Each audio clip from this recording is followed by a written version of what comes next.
Alright, so the 3.3 special program did just end, so I'm here bringing you guys the special recap of the entire stream. Not gonna lie, not that excited for this because it feels like it was kind of rushed. It was a bit faster, I guess, but it didn't really feel like we're getting too much. But, I guess we're right after anniversary. But yeah, so before I get into the video, if you guys find this video helpful or enjoyable, dropping a like would be greatly appreciated. If you're new and haven't done so already, be sure to subscribe and turn on the bell for future videos like this, along with all other types of Star Wars content and guides. And let's get straight into it. So as we do see, the whole thing is called the Fall at Dawn's Rise, and we do have a brand new map we are getting here that looks very, very different from what we have gotten so far. This actually does look pretty cool. I'm gonna assume they're gonna bring more mechanics. They didn't really talk about mechanics besides weather changes, so there's gonna be some form of weather changes, I assume. But yeah, we do have some screenshots. I didn't take a screenshot of every single part because that'd be too many pictures. But I took a pictures of all the stuff that did seem cool. So we have moving platforms here, to be expected. This whole thing, we are in the sky, so it makes sense. It's a bunch of clouds.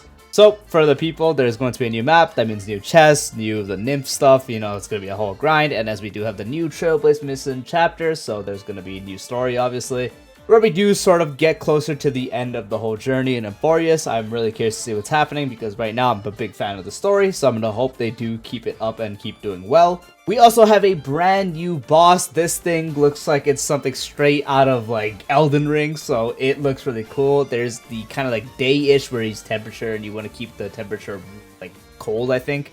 At least from what they mentioned, they just said you don't want to actually keep the temperature too high because it can do AoE damage if it gets too high. And there's also the second phase where it becomes lightning based, so that's going to be interesting. This is also a brand new weekly boss, so it is going to give us a new material. And this material, as I did mention in my pre-farm guide for Cipher, will indeed be for Cipher. Hyacine will not use this, but Cipher will.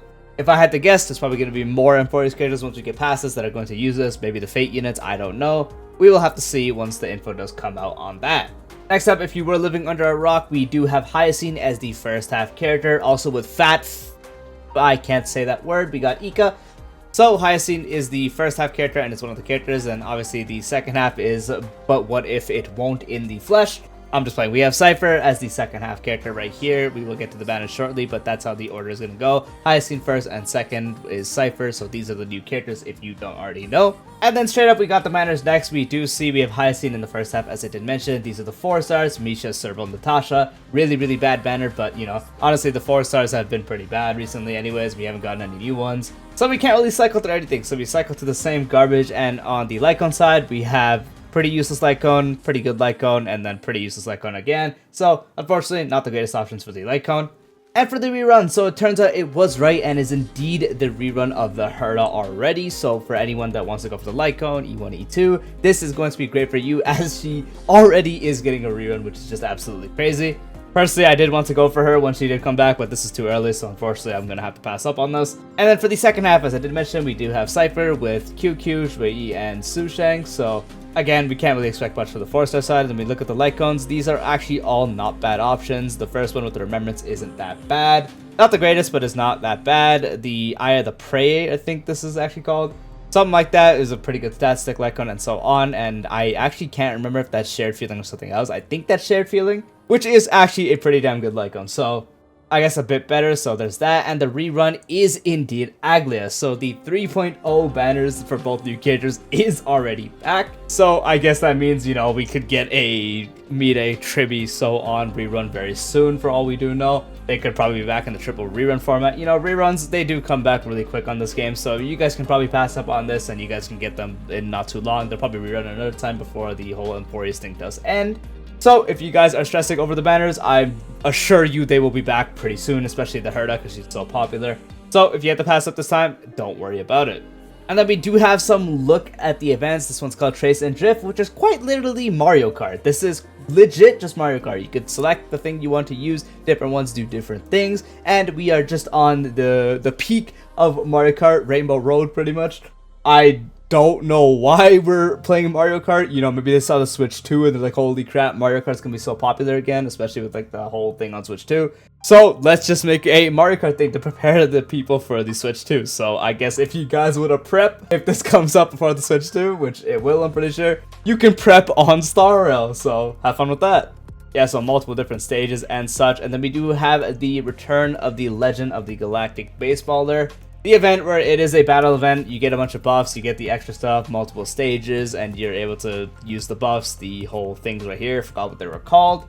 Pretty much your characters do no damage at all, and then you get the buffs that do like 3 all the way up to like 50 million damage, which is, you know, the main forms of damage you do get. I personally am not the biggest fan of this event. I just want to use my characters, have them do the damage, but it makes it pretty accessible for free to players. You know, you can also auto this usually, so that's going to be good, I guess. You know, they're quite literally autoing it here. They're incentivizing it right here. That's funny. I didn't even know that. We also are actually getting a Divergent Universe update as well, where I don't remember what the thing was called, but there's like a second node when we do have like the buff such. So that actual thing that's locked right now is actually going to get unlocked. And there's also a new day and night cycle stuff. Like there's some new ones here. There's a lot more. There was Phynon, Hyacine, and other ones that I didn't get a screenshot, but as we do see, there's some new ones here, just showing 2, but there's going to be more of these. Supposedly, the day and night cycles are also going to cycle a lot more as well. So that's another thing. So if you're a Divergent Universe leveler, this is going to be even more content for you. I'm pretty sure the actual limit of the rewards is going up from 60 to something else as well. We also will now be able to copy strategy codes, which I'm going to assume this means from other players. It's going to give you a strategy code, you can import it in, and then I'll tell you what you want to get, I assume, in that run.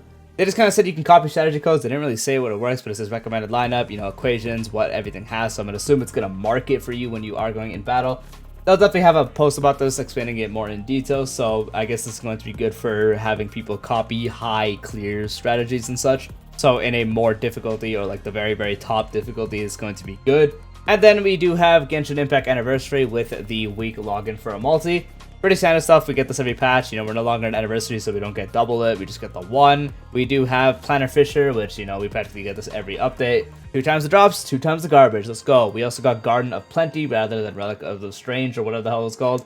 So we're going to get double time trace material drops. So this is definitely going to be something we get much later into the patch, probably during Cipher's run. So will be good if you want to pre-farm Phynon, because we'll probably know what we will get by then. There's also a new Stagnant Shadow material, which quite literally says for physical type characters. We just got Phynon who is physical. I'm going to 99.9% assume this is going to be his. So I really wonder who this is going to be for. And then we do have 2 new relic sets.